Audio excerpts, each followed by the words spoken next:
What's up, man? And welcome to another Space Talk. Obviously, man, interesting game that we just saw tonight. Steelers getting the dub 16-15 against the Jacksonville Jaguars.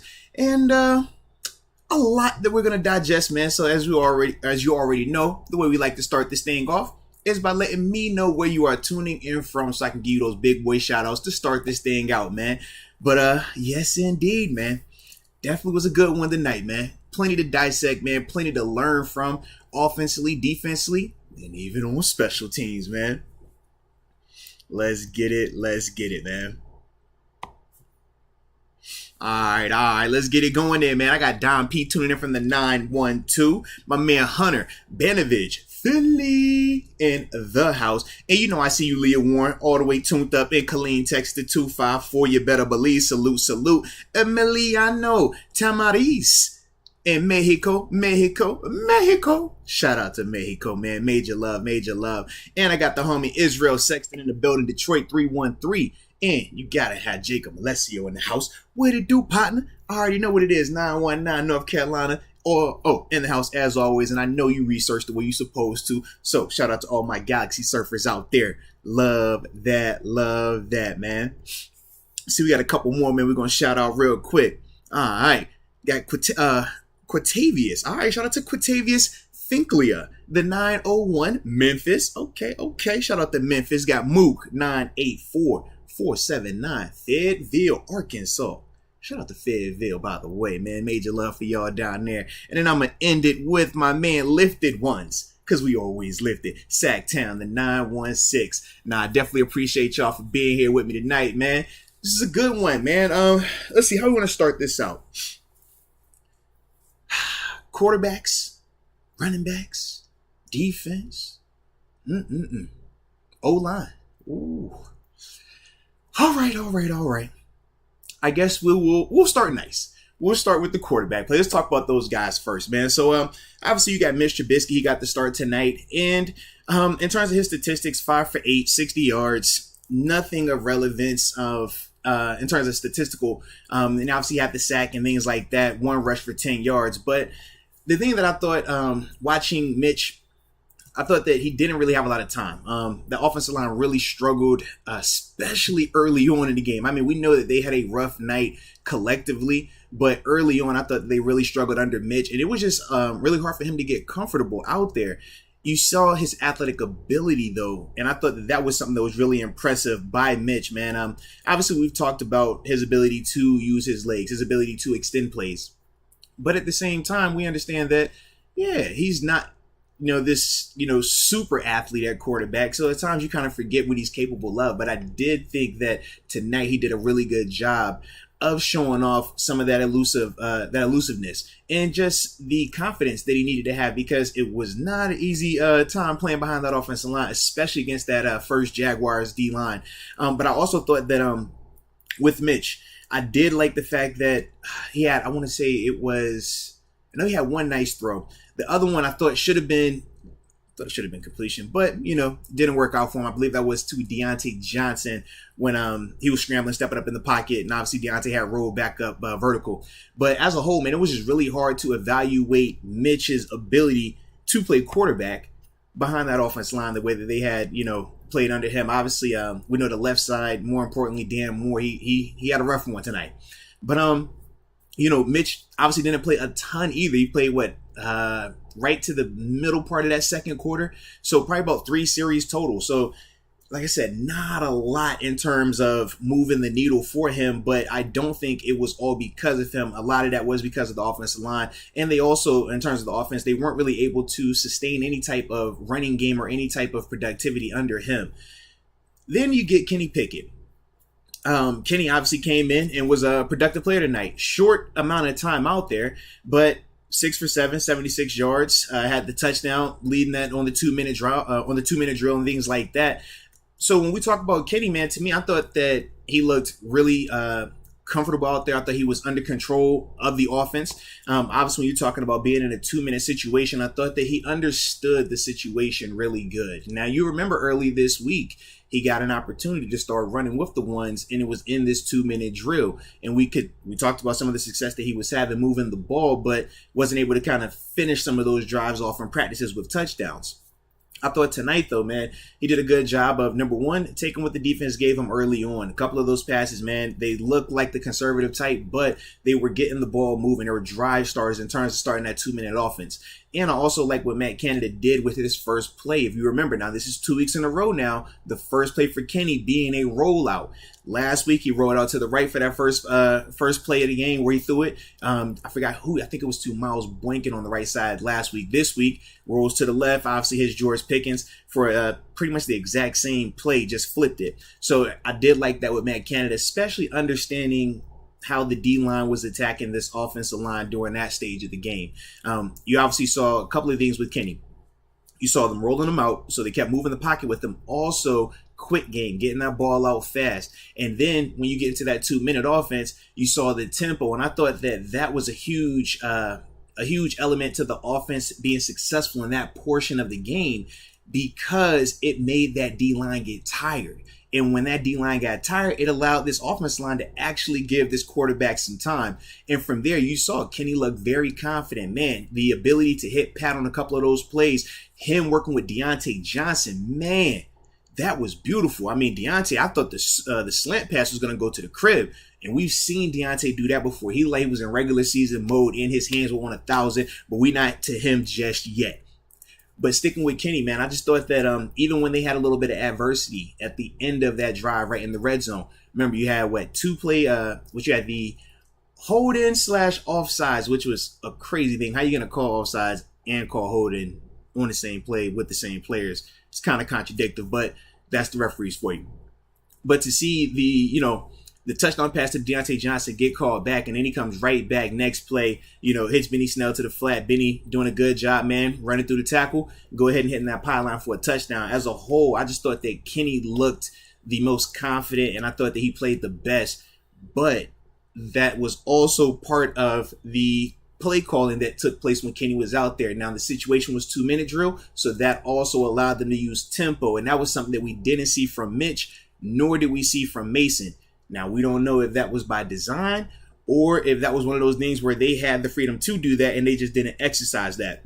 We don't know. Maybe we'll hear from Matt Canada or Coach Tom will speak on that later on. But right now, that is something that, for me, I would like to know a little bit about, because that is something that you would want to see happen, right? When you talk about using the cadence, just going back to last year with Ben, how many times will we talk about the offensive line struggling at times throughout the game? And it's like, man, the offense just looks stagnant. And what would happen? It would be 1 or 2 drives in that first and second half where Ben goes tempo. He gives you that cadence, and from there, you would see what? Productivity. The offensive line look a lot better. And then from there, they would ultimately get a score and stuff like that during that time frame. So if that wasn't in the game plan as a whole, if it was just something for the 2-minute drill, well, that was a huge benefit for Kenny, because obviously we saw how the offensive line was struggling against that Jaguars D-line. Now, actually, let me give me a sip before I go ahead and hit the third quarterback, Mr. Mason Rudolph.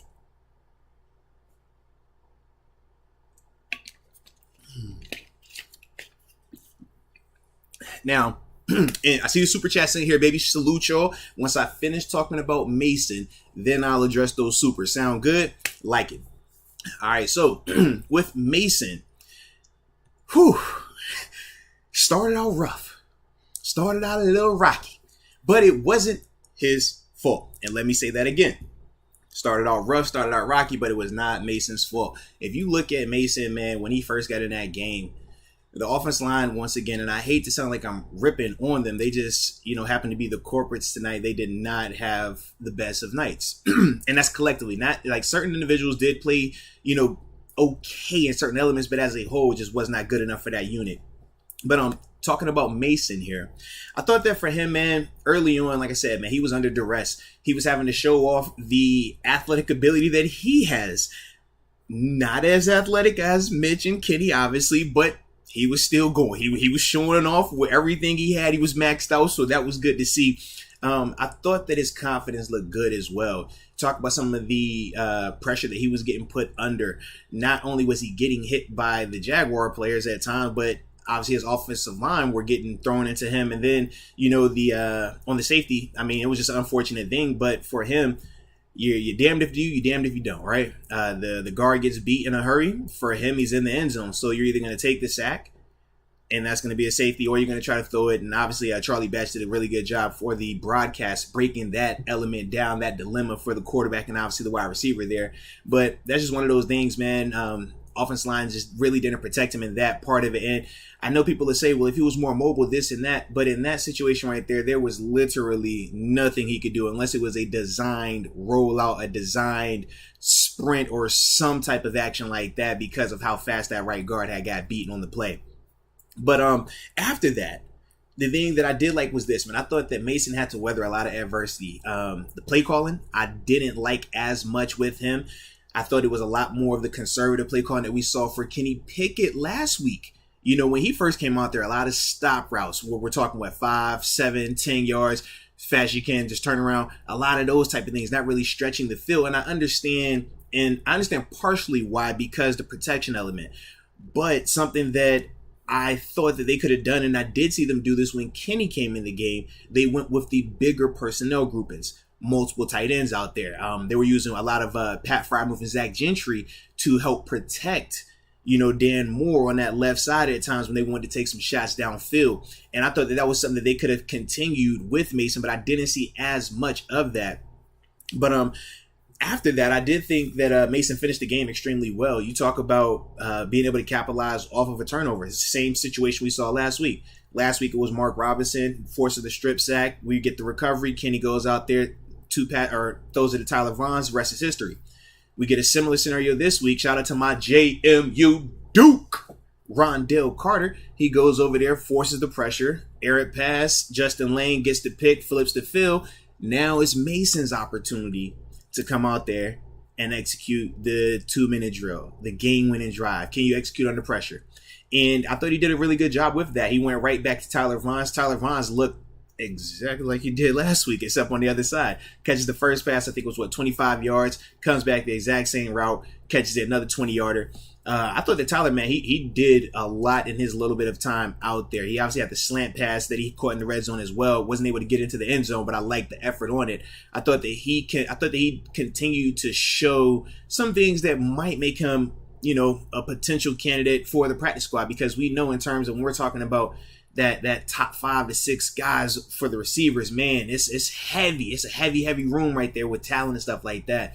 But it was really good to see Mason be able to finish the way that he did, man, executing that drive, that offense, getting him down into the red zone, finishing it. I thought that was the second best drive of the night. Obviously, the first best drive being the one from Kenny Pickett right before the halftime. But I thought that Mason did a good job finishing that game, man. And even though when we talk about my walk away right now, those 3 quarterbacks, how do I feel? I do feel like Kenny has passed Mason in this situation. To me, I think that for Mason, I like how he finished, but it was not enough throughout the game, and it wasn't on him. The O-line did him a disservice, but the problem is, even though Kenny's set of calls were different, he still had that exact same offensive line out there, and he was able to still be a lot more productive in his amount of time. So for me, I think that Kenny definitely showed that he was competent enough that you could trust him going into a season. If something were to happen and you need to put him out there in a game, you feel good about that. I think that he showed, if you wanted to make him a starter early in the season, I think that he showed that you could feel comfortable with him in that capacity as well.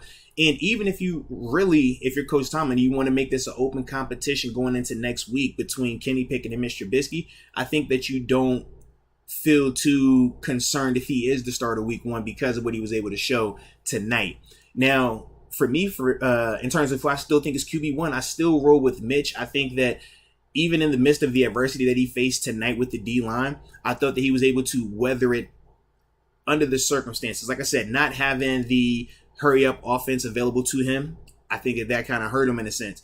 Also, not being able to have just a competent running game under him, I thought that hurt him. I think it'd be a little bit different if he has a Najee, but no excuses in that regard. I just thought that as a whole, he looks like the guy early on that you can trust. That, hey, if anything is going wrong while we're working the kinks out up front, we're working the kinks out just as an offense, I think that Mitch gives you the best chance to roll with that. But I think, man, it's only going to be a matter of time before Kenny gets that opportunity if he keeps doing what he did tonight, because it looked impressive. And you can't knock him down when you're comparing him to Mitch and Mason in this game's context, because they all had the exact same offensive line and they all played against that exact same defense. Mason, it kind of shifted halfway through his, but the beginning part was still a lot of those guys out there for the Jaguars starting unit. So that's what I feel about those guys right now. Let me check some of these, supers in the chat. And then after that, man, we'll continue on with this conversation tonight. All right, we got Mr. B. Malarkey. Shout out to the homie, Mr. B. Malarkey. Man, where my drink at? Hey, now. All right, he says, special teams unit looked good. Damani Casey was making plays. Was 49 in the right place a lot, but just not closing? Steelers got the win for my girl on her B-Day.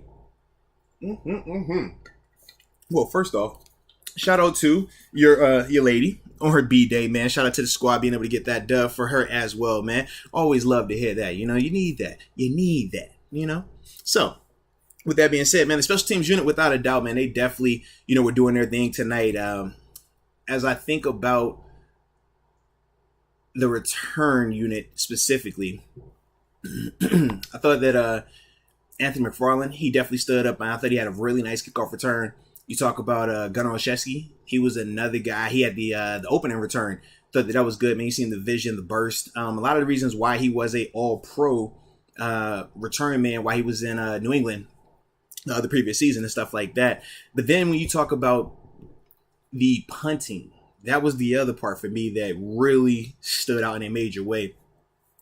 Presley Harvin, man. Now, for those that have been at training camp, we've been seeing, Presley have these type of performances, but it's one of those things that you want to see it carry over into the stadium. You want to see, can he not just punt like this in a safe setting, but can he do this, under the big lights when the rush is out there and, his live bullet, so to speak. But it was definitely good to see that from him. It was good to see that he could do that, execute under pressure. And the punt after the safety, yes, that one was insane, dude. Insane. I loved it. Was it, I think Bob Pompiani said it was unofficially 76 yards or something like that. I wish they would update it and put it in on the stat sheet in some capacity. But unfortunately, they're not trying to show us that right now.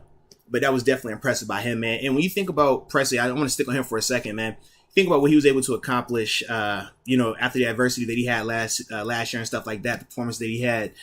It was just good to see him come back on another positive note. Obviously, ended the season good in the playoff game, but for him to come back and this be his first real opportunity to show us the new version of him, man, it was just good start, man. And I'm happy as heck for him, man. That's my dude right there. And when you talk about 49, man, that's Jannard Avery, man. He's a dude that, I've been really excited about, but he's just been missing. He's been hurt, so he's missed a lot of camp.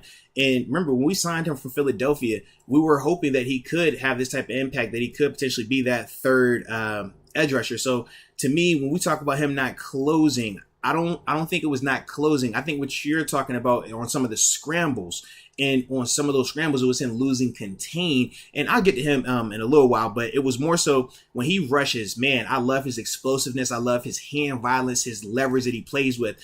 He's one of those dudes, man, that just has the natural built-in leverage, but good quickness.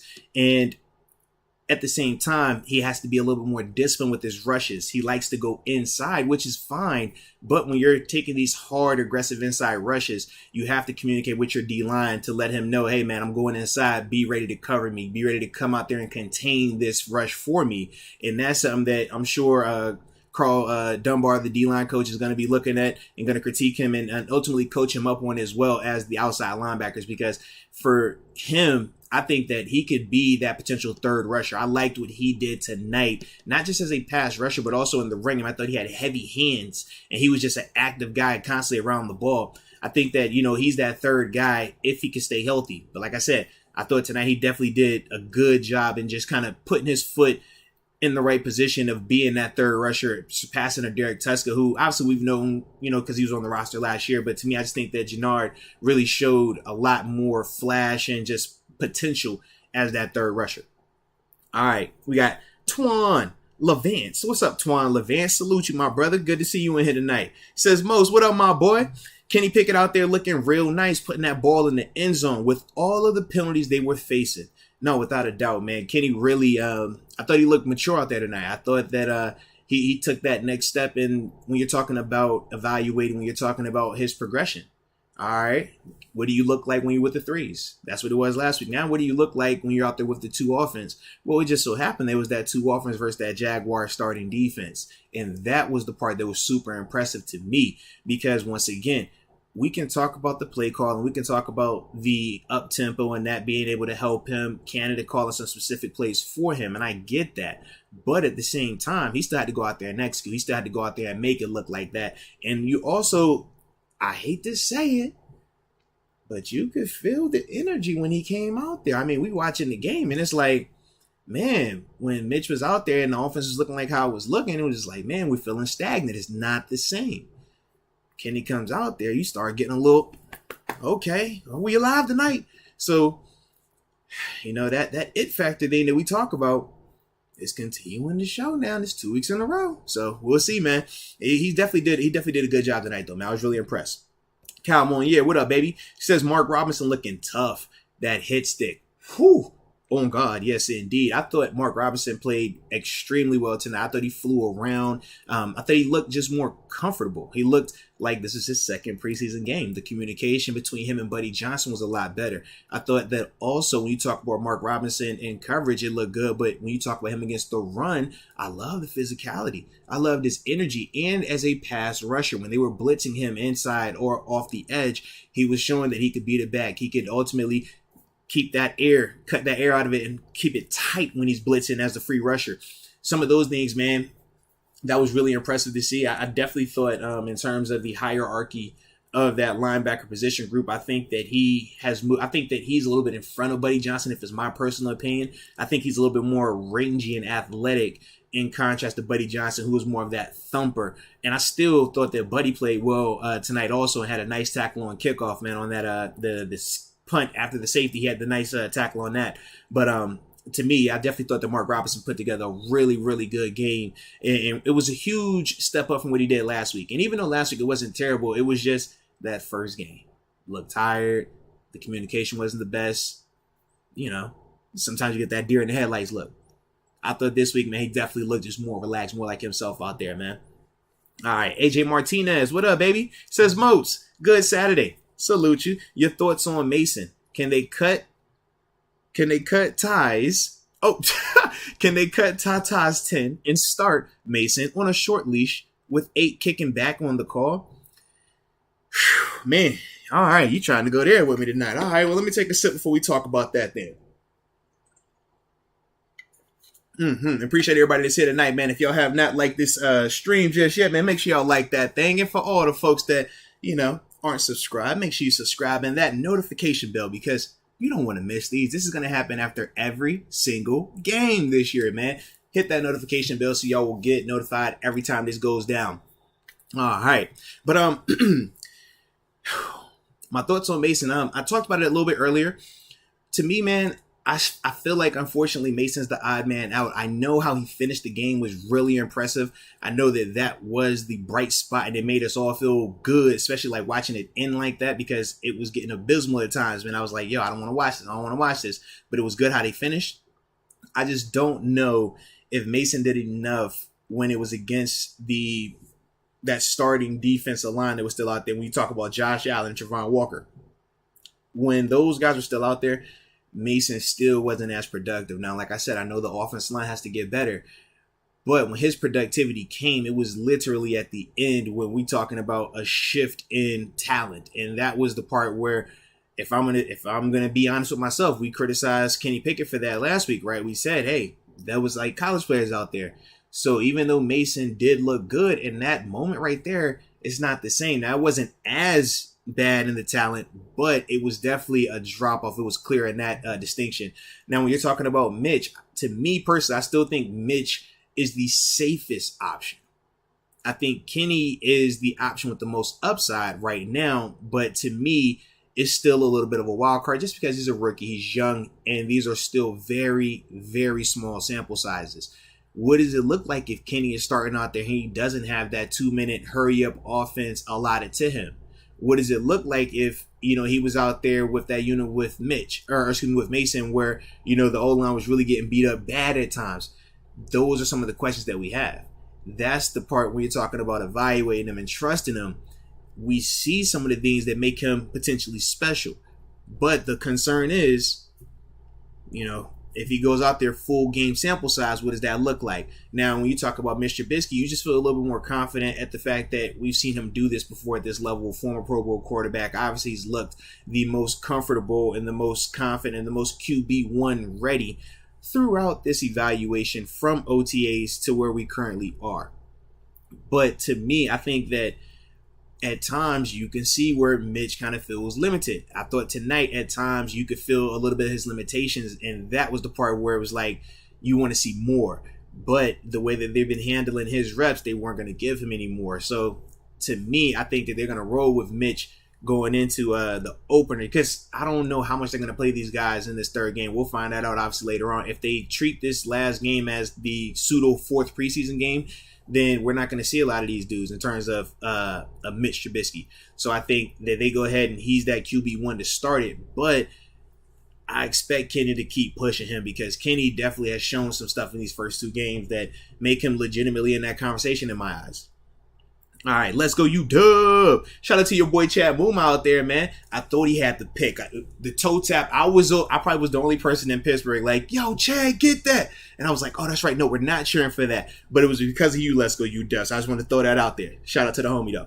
He says, Matt Canada's play calling looked like last year all over again. Not that either line did any favors. No, at times, yeah. Matt Canada's, play calling was not the best. I thought his best series of play calls were when Kenny came out there. That first call, rolling him out, I love that. Just getting Kenny an easy throw, letting his mobility, give him a run pass option, and just moving the pocket and protecting him. Then the quick game stuff, the screens, I thought that was his best series. And then when he was able to get into the hurry up with a little cadence or a little tempo, you could just see, man, boom, boom, boom, boom, everything like it was clicking.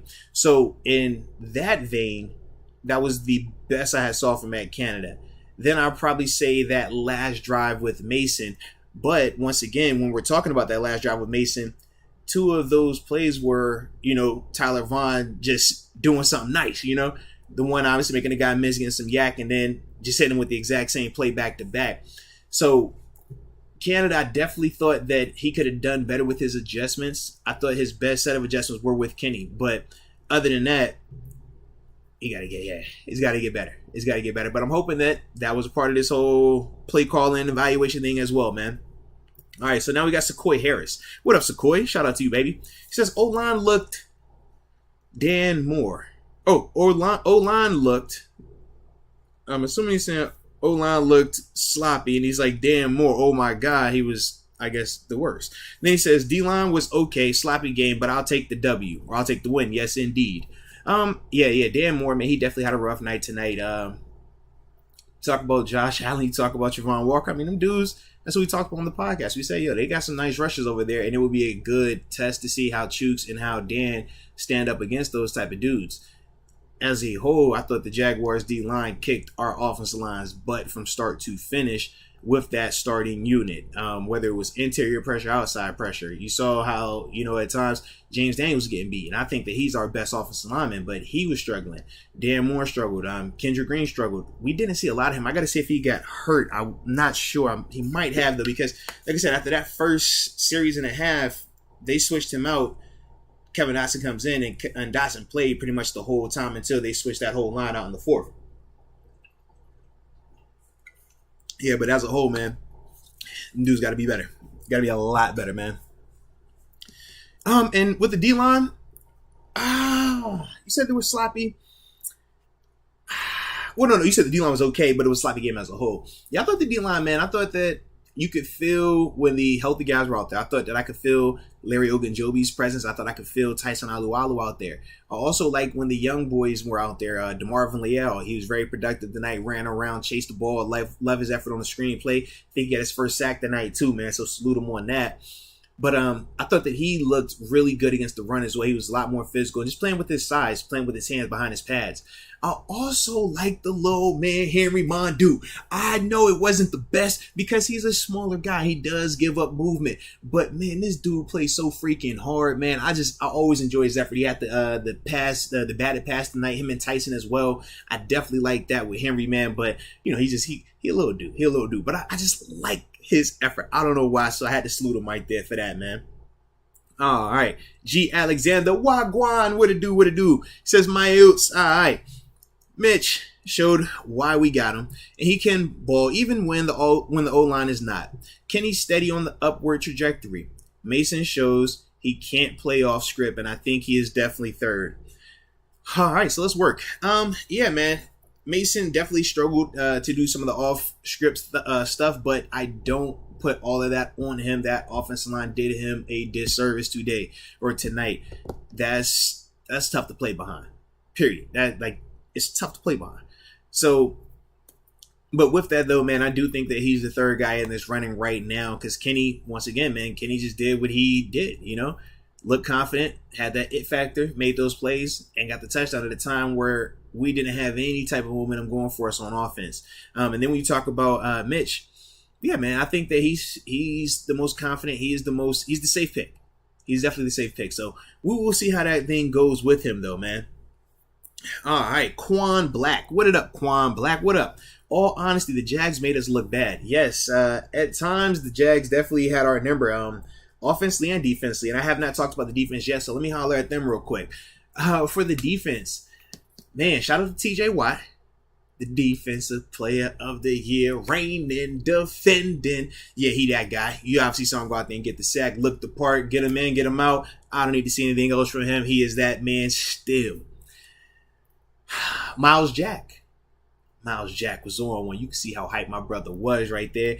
It's nothing like that revenge game. I tell you now, it doesn't matter preseason or regular season. My first time ever playing against the Bills, right after I signed, I was trying to take everybody out. It's a part of it, man. It's a part of it. So it was definitely good to see Miles. I thought that he flew around. I thought he was super physical and downhilly in the run game.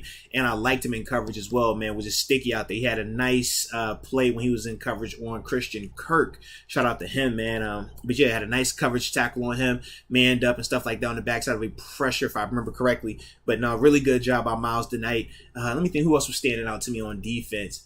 Shout out to Damani Casey as well. Man, he continues to fly around. The tackling ability, man, the physicality, I definitely like that. But as a whole, it still just wasn't enough. We were not consistent enough, man. We got to be better. When you talk about Devin Bush, because obviously he was another name that came up. I thought that on that opening drive, I thought that was probably his best that he's looked in a while. He was productive. I think he had like 2 or 3 tackles in that little span, and he was just being downhill. Now, after that, it kind of went away, and it became more of Robert Spillane being the productive player out there. And once again, showing some of the things that I've been trying to talk about when it pertains to Spillane in coverage. When he is in zone coverage and he can play top down, eyes on the quarterback, look at him tonight. He looked good there. Tackling everything downhill, even on some of the times where he had to match a route. If he knows where he's doing, if he knows his guy and he doesn't have any type of thing to distract him, he can do certain things in coverage. And I thought that he showed sticky coverage ability tonight, but he also showed what makes him good when he has to drop in coverage, and that's his eyes because he's able to read the quarterback and he has really good breaks. He was super productive tonight, and that was the other thing. Let me see what he finished with in contrast to a Devin Bush. Some on the defense. Rob Spillane had 8 tackles tonight. Yeah, Devin ended up with 4. Now, like I said, 2 of those came on that opening series for Devin. But to me, man, it was just impressive, man, when we talk about Robert Spillane, just continuing to be around the ball, the downhill ability against the run. I don't know right now, man. I don't know. I mean, when I watch it on tape, I mean, it's one of those things where if you're talking about productive player, Robert is still the productive player right now. I know it's not the popular decision. I know people still, he sucks in coverage. It's like, you cut the tape on. That's all I'll say. Just cut the tape on. And those are some of the things that, to me, he continues to show. So we will see, man, what this thing's going to look like, as they continue going forward, man. But as a whole, defense has to be better, man. Jaguars moved up and down the field. They just were good in the red zone. Really good execution in the red zone. Situationally, third down, offensively and defensively, both Got to be better.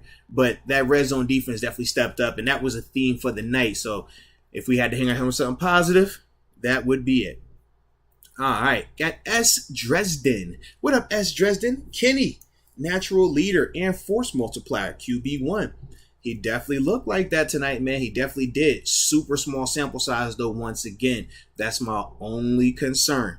I want to see more. We'll see how they handle this last game. To me,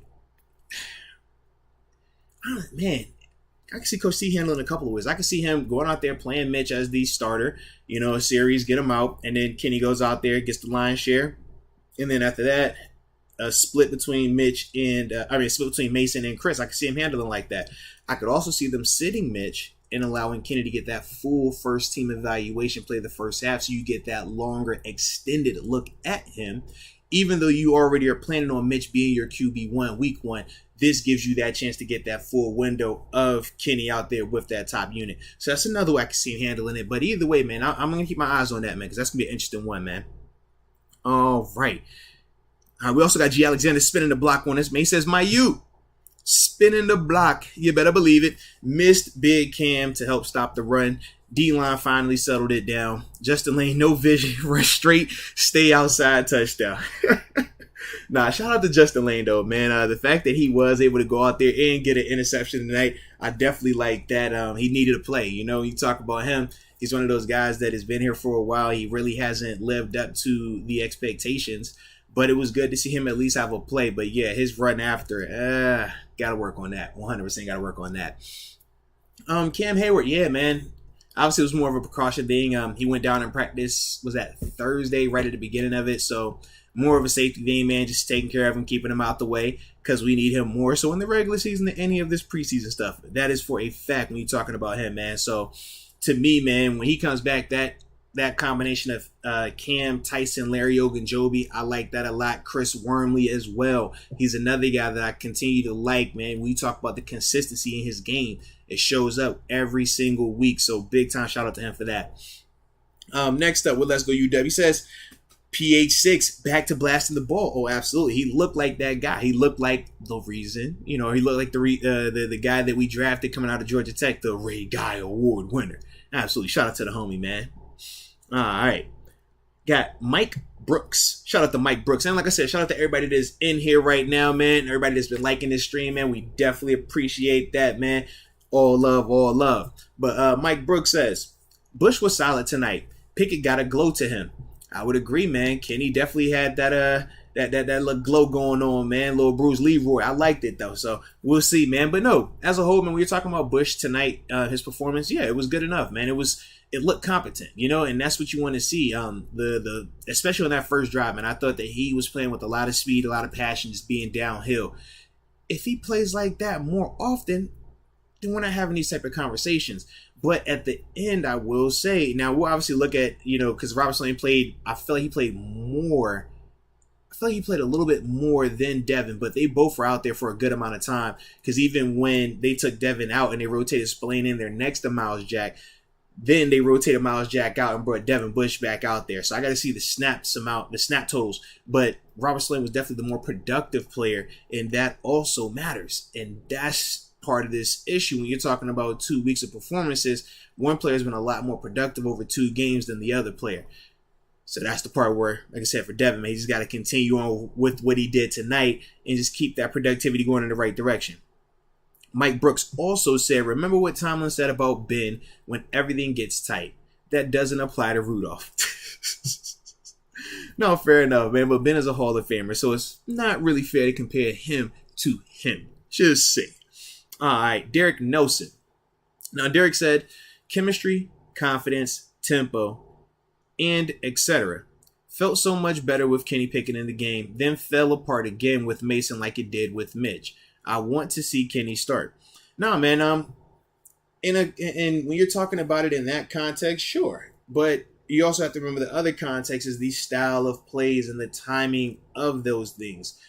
One, when you're talking about Mitch, starting unit, first group out there, there is no, hey, man, what information have you seen? All right, what's that been like? Okay, how are they attacking us? They're learning all that on the fly right there. They didn't know Dan Moore was going to struggle the way that he did tonight. They found it out under Mitch. So by the time Kenny gets in, they're not doing those same type of drop back plays. They're not doing a ton of those, oh, let's play action pass and leave Dan Moore naked on the backside. They weren't doing that. It went to rollout, quick game, 2-minute offense, hurry up. Those are things to protect your offensive line. That's what we did not see in terms of the play calling for Mitch or for Mason. So that's the other context when we're talking about, how we grade those three guys and ultimately how we evaluate those three guys. It's a little bit more context in it, that's all.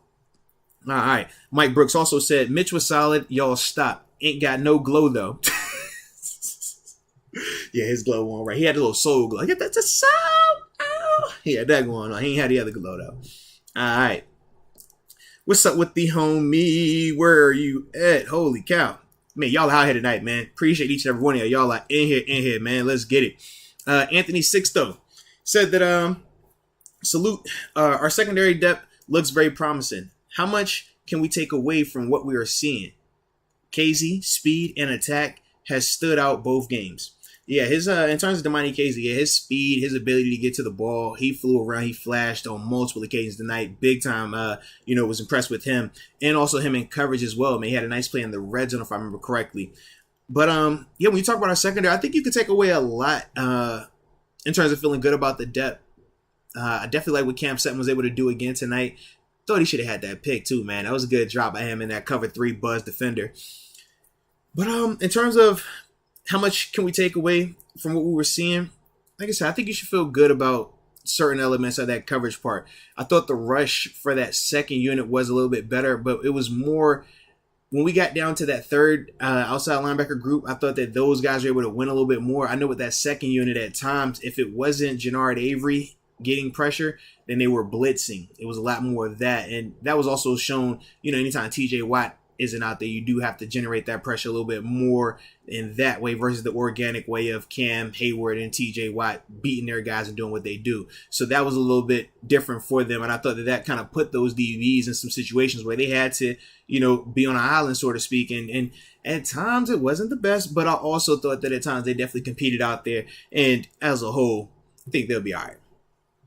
For Q, shout out to Q. He says, I know Tomlin is going off about them turnovers. No, without a doubt, you can't turn the ball over, man. You can't put that ball on the ground. Well, let's see, man. We had a couple of guys put that ball on the ground.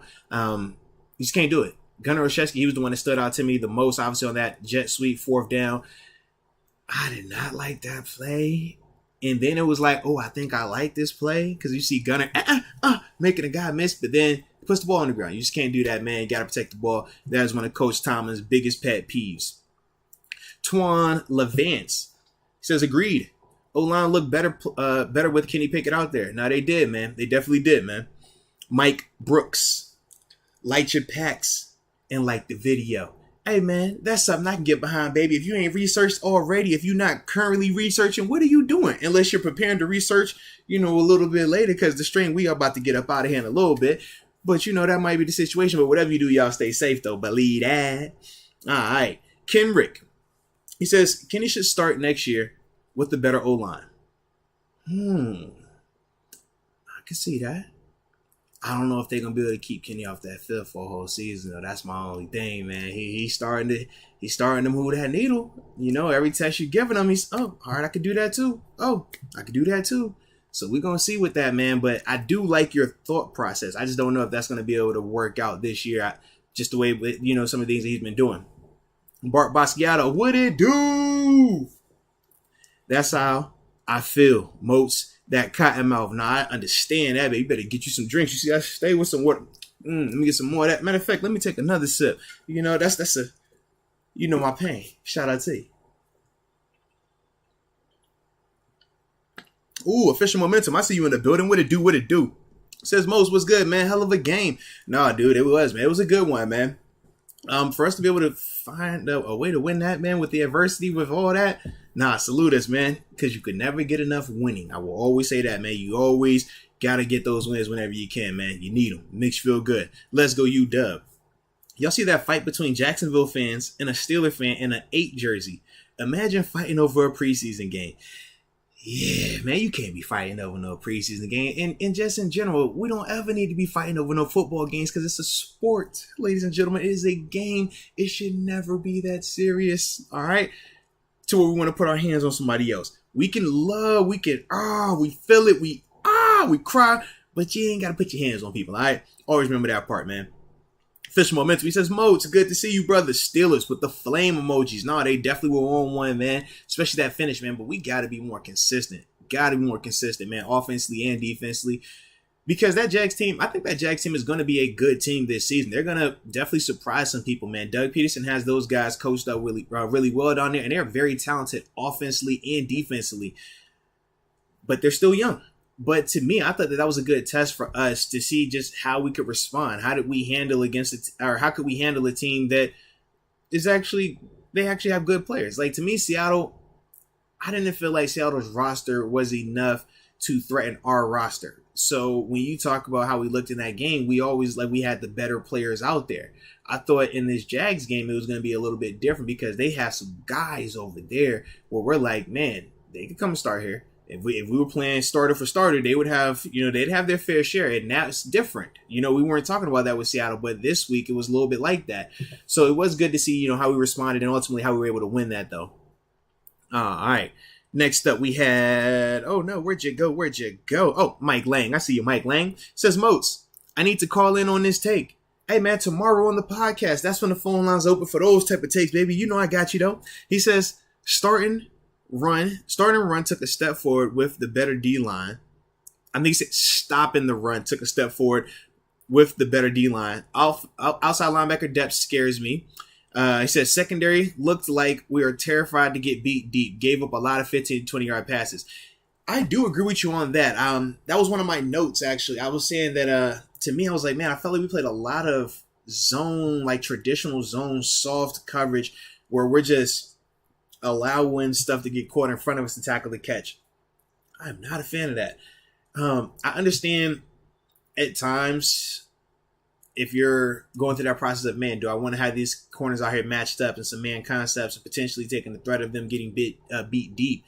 Yeah, you kind of stay away from that. It's a nice approach, though, and I can see where he's trying to do. It was more so allow the underneath stuff, make them execute 10, 12 play drives and have to score touchdowns. It's very hard to do. When the field gets condensed, the execution has to be that much more crisp, and at times we know not every offense can do that.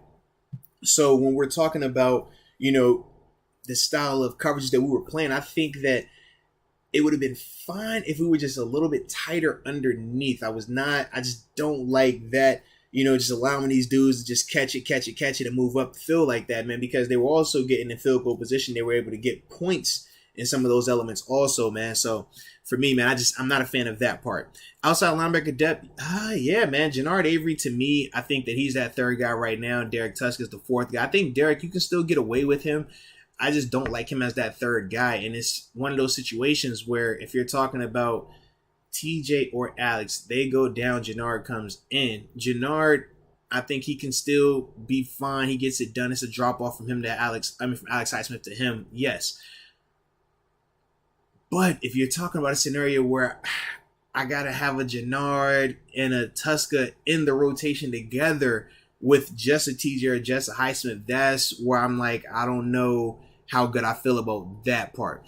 But I still think we're good with a Jannard Avery if he's healthy and if he continues to just get more polished in our defense. Now, you also have to remember this with Jannard. He played outside linebacker / D-line in Cleveland his first 2 years in the league. These previous 2 years, he's been in Philly. So he's having to also get back reacclimated to that position. So you can see the burst, you see the power, you see the hand placement, but it's a little rusty. That's where he's going to continue to improve with more reps. But he just has to stay healthy because that's part of the reason why we haven't seen him as often during training camp. Okay. Next up, AJ Martinez. He says, not having a deep ball is going to stack the box. That's why I like Mason. But I don't think he fits Canada's offense. I thought Tomlin was calling plays. Whew, man.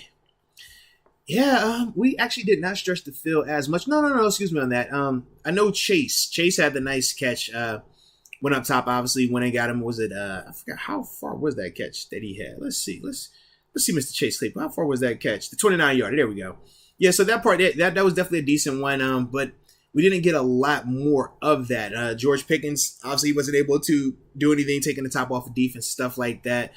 Deontay, Deontay continues to show, man. Just that, I thought he's clear wide receiver one. He put a lot of that to rest. You saw that consistency. You saw the hands. It looked apart. Yeah, without a doubt. But yeah, we gotta definitely be more consistent stretching the field. We didn't call a lot of stretching the field plays though, so that is the one thing that I will say about Canada that I still want to see more of. We just didn't see enough of that. Even when Kenny was out there and he was having some success, it wasn't a lot of stretching the field plays. The Deontay play was run after catch. Pat, run after catch. So it was different. It wasn't designed to take shots downfield. Official momentum. What up though? He says, great win. Insert Big Ben Kermit T. Man, I can dig it. But it's still too early. It's still too early right now. We have to wait. We're not calling the is 7 ready to return. We're not pulling that card just yet. No. But I can understand. I can definitely understand. Florida made JB. He says, sorry, bruh. Still's going to have a losing season.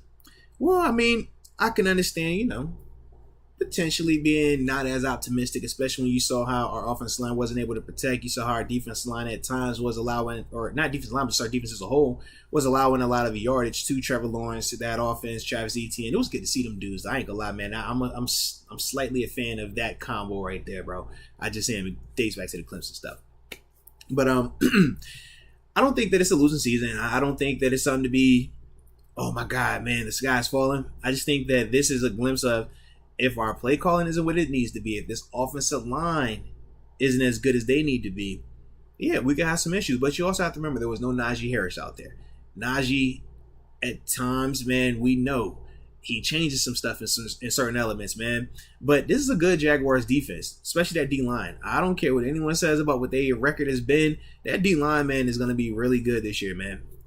So part of it is that as well.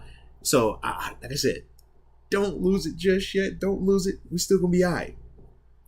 AJ Martinez, Mason, player of the week. LOL, nice. Nah, he definitely the player of the week, man. Nah, he's got to be Kenny, right?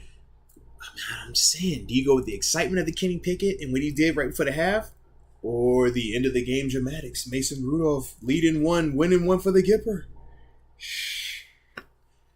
If it was moi, I mean, technically, to keep all things equal, I should just say Mason, because last week, Mason did what Kenny did, right? Come in the second, drop the dagger, the big time throw to George Pickens, and we all went nuts. But then after that, Kenny was able to finish the game, 2-minute offense, touchdown, and was like, yo, it's Kenny Pickett.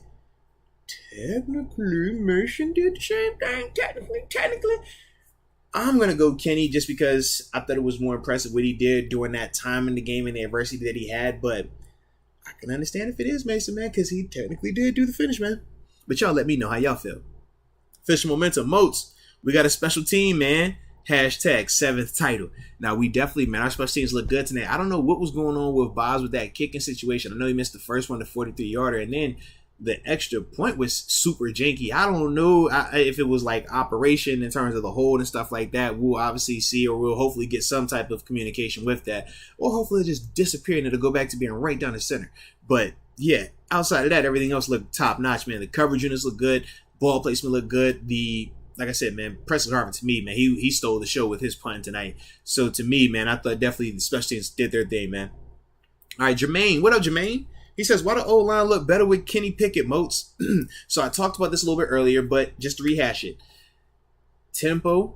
So you notice when they were out there, they went up tempo a little bit, right? That helped him out. Also, rolling out, moving the pocket. So we saw the first throw from Kenny. What did he do? Roll to the left, hit George Pickens. Then after that, quick game. Hit you on a slant, hit you on a screen. Those type of things, they negate the rush because it's quick. It's 3-step. That Deontay pass that he hits where Deontay almost splits the defenders and takes it to the crib, man, that's a what? 2-step. Pop out. Getting out. You know what I mean? So it's things like that where you tell that rush, hey, man, you can beat your guy. But by the just mechanics of this play, the timing of it, you will never be a factor in this play. You're not going to be able to make it. As a defender, we're taught, hey, man, on quick game, on 3-step and stuff like that, don't even worry about the rush, get your hands up. But when you're in a 2-minute or it's tempo, like how they were starting out, them D linemen, they don't start thinking about this. They start worrying about breathing. They start thinking about that. So that was also why the offensive line was looking a lot better in that spurt right there. Because after that, you think about it, it was the same offensive line with Mason. It was just the play calls were different. It wasn't tempo. It wasn't quick game. It wasn't rollouts. Now, part of that is because Mason isn't that type of quarterback either. But also, I would say that some of the play calling needs to be better in that element to help him out. All right. Derek Nelson. Shout out to Derek Nelson, man. Let's go.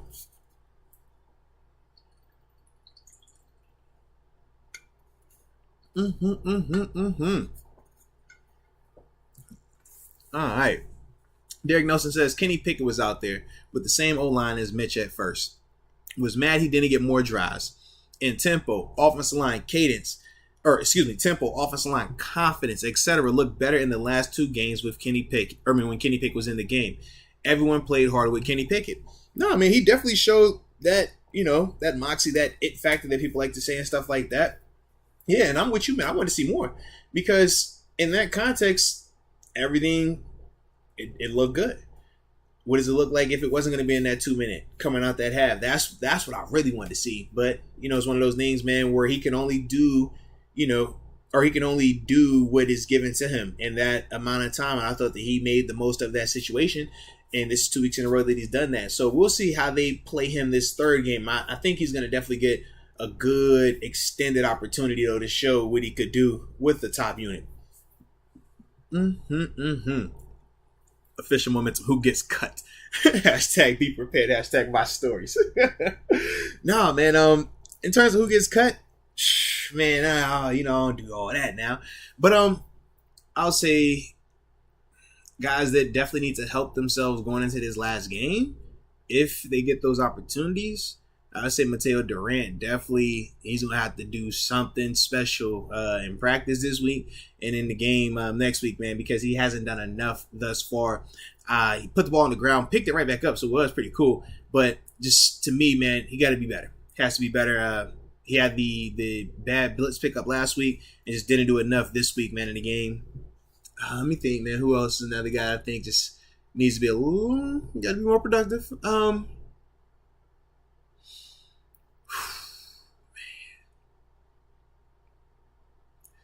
Oh, it's a tough one. Oh man, I don't like doing this one. I'm gonna skip this. I don't like doing the whole who doesn't get cut. But on a positive note, man, shout out to my man Tyler Vaughns. I think that he definitely made a strong case for himself, though. I think he made a strong case for himself to potentially be up here, to potentially be on this roster. I don't know if it's active. More than likely, it's going to be practice squad. But to me, I thought that Tyler Vaughns definitely did enough to help himself out, and hopefully he carries that over next week. Alrighty. Then Rich Rasmussen, he says, I think that touchdown saved Snell's job. He looked awful. Well, not just did he have that touchdown, pass catching ability, that was good, but he also had that big tackle as well on special teams. Don't forget that. I believe it was the opening tackle he had, man. Hit the dude right across the bows. Good play by Benny, man. And that's what he ultimately brings to the table, more than anything else that he could do on offense. So for me, I thought that, that tackle was major. But yeah, that catch out the back for the touchdown was definitely huge for him also. But you also got to remember this too, man. Benny is still a really good pass blocking running back also. So he brings that to the table as well. And that's something that doesn't get talked about a lot when you're talking about this running back competition. But Anthony McFarland, he's not blitz pickup the same way that Benny Snell is. Jalen Warren showed some stuff last week, and I thought that he still played well tonight. Just wasn't as impactful as it was last week. But part of that was there wasn't as many running lanes as it was last week, and that also, hurt him in that element too. Let's see. AJ Martinez spinning the block. Give me some love. He says, I got the alert on my phone about Mason. No, man, Mason did his thing, man. Mason, he continues to keep his name alive. It'll be interesting to see, though, man, how they end up finishing, not finishing, but how they end up, handling this Mason situation, because I do think he's the third quarterback going into this last game, and barring something spectacular, I don't know how he moves up past Kenny right now. I think Mitch, he's the safe option going into week one. I just don't know how you I don't know how you keep Mason on either, even though it makes sense money-wise to give you good depth, especially when you're talking about having three solid quarterbacks that can go out there and execute. I think that all three of those guys, if they're called into action with this Steelers team, could win you a game. I think that all three of those guys, if they needed to come off the bench, they could come off the bench and you would feel good about it. But with Mason, I don't know the dynamic if that's going to work or not. Especially, knowing that you still got the young guy as well, Chris Oladukin. I think he's their practice squad guy. He's the outlier in terms of the athletic ability, that raw talent stuff. So I just don't know, man. I think if you're me, maybe you do use Mason as trade bait. I don't know. Y'all tell me what y'all think. But either way, man, look like it's about that time.